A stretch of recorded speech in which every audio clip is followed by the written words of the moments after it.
Please pray with me. Spirit of wisdom, may only truth be spoken, may only truth be heard, we ask. Amen. Now, growing up on the East Coast, I developed a certain fondness for lobster. And my friends and I would like to get together and cook some. And when I got a job as a paper boy and had some income, I decided I'd treat my whole family to a big lobster fest, including my grandmother who lived downstairs. I dearly loved my grandmother. She was like my one relative that my father didn't control, and probably the healthiest relative that I had. And I spent a lot of time in her apartment playing her piano, which I still have to this day, a piano that was built in 1936. Pretty cool. Anyway, I was feeling quite excited and proud of myself, hosting this lobster feast that I had paid for. And when Nana came up, she saw the lobsters, I knew something was wrong.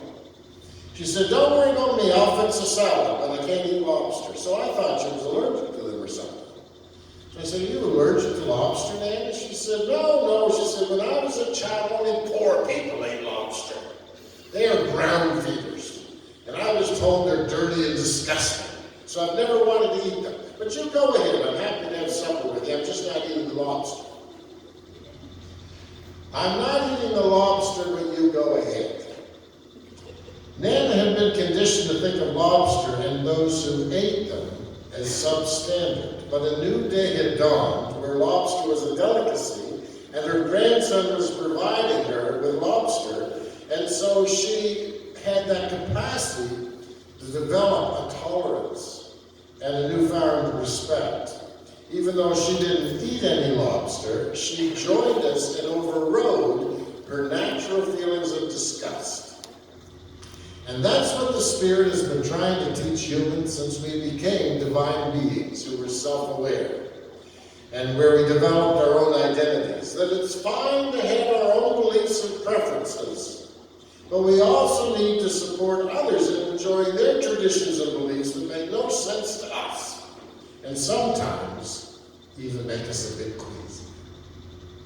"It's not something I'll eat," she said, "but you go ahead." Which is why God came to visit Peter in a dream when he was having an afternoon siesta on the rooftop. A vision, Peter called it. A vision that was quite the nightmare. He sees a sheet coming down from heaven with all kinds of unclean things. Pork and frogs and, yes, lobster.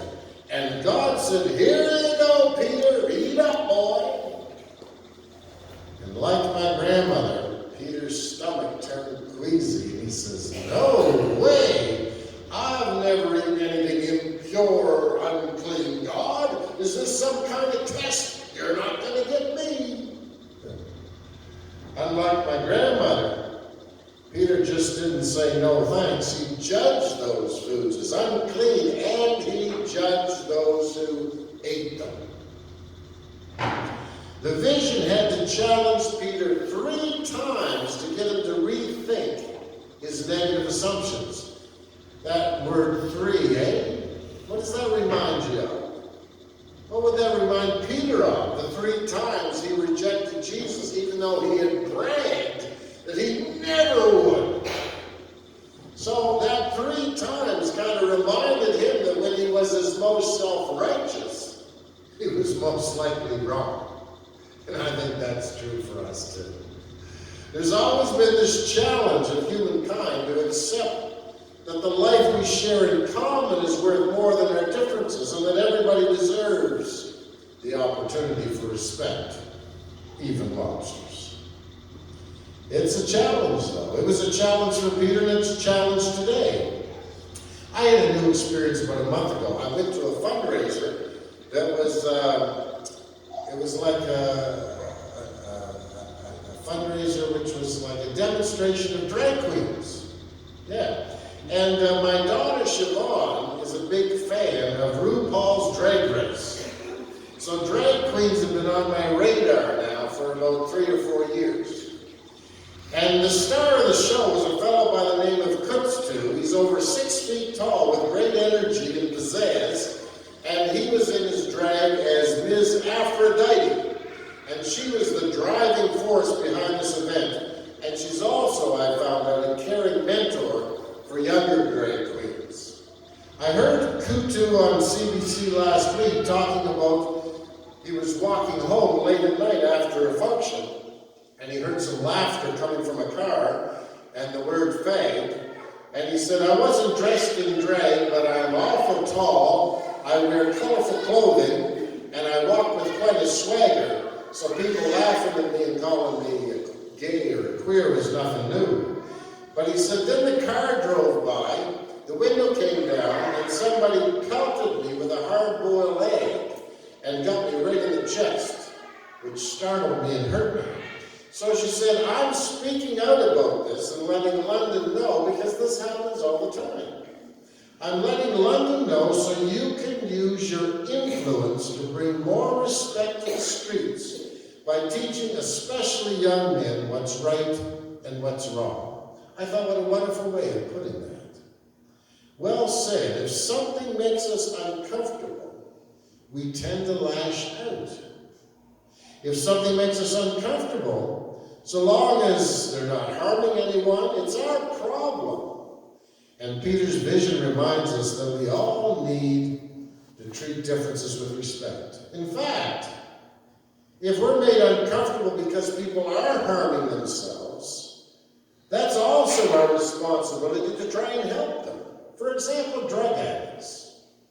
We've been trained by politicians, because I guess fear gets them votes, to revile drug addicts, to put them in prison instead of helping them manage their addiction, even though prison is much more expensive for everyone and only makes matters worse. When governments start to pay attention to scientific studies and set up safe injection sites that are proven to save lives and that actually lead to more rehabilitation, we hear neighborhoods in London saying, not in my backyard. And there's a neighborhood in London where the site's supposed to go that's paying for a public relations firm to try and fight this at City Hall. They're afraid.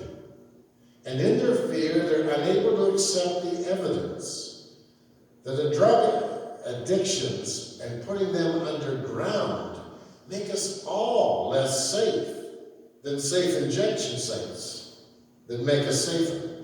Because when we drive drugs underground, there's more break-ins, there's more theft, there's more desperation, there's more people getting diseases like hepatitis. But when we do the right thing, everybody benefits. You want to know what the right thing to do? The right thing is the thing that benefits everybody. When we demonize one another, everybody loses. And that's why God had to work on Peter. God was training Peter for much needed leadership.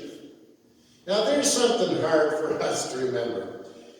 You know, when we have an unpleasant experience like Peter's dream, when we have a failure, when we have a problem, when we're struggling, we don't often give thanks for it. When we're tested, when change comes that irritates us, when we're forced to face uncomfortable truths, when we're being stretched, I don't like it, you don't like it, we don't see the reason for it. But here's the promise of our faith and why we need to be reminded of this. If we don't give in to negativity, if we work with the cards that life deals us without becoming fearful and angry and depressed, then the deal is, the promise is, good will come out of it. Fear and rejection and sickness and obstacles, they're tough teachers, but they've taught us some of our best lessons. We grow, we deepen, and we set ourselves up for success.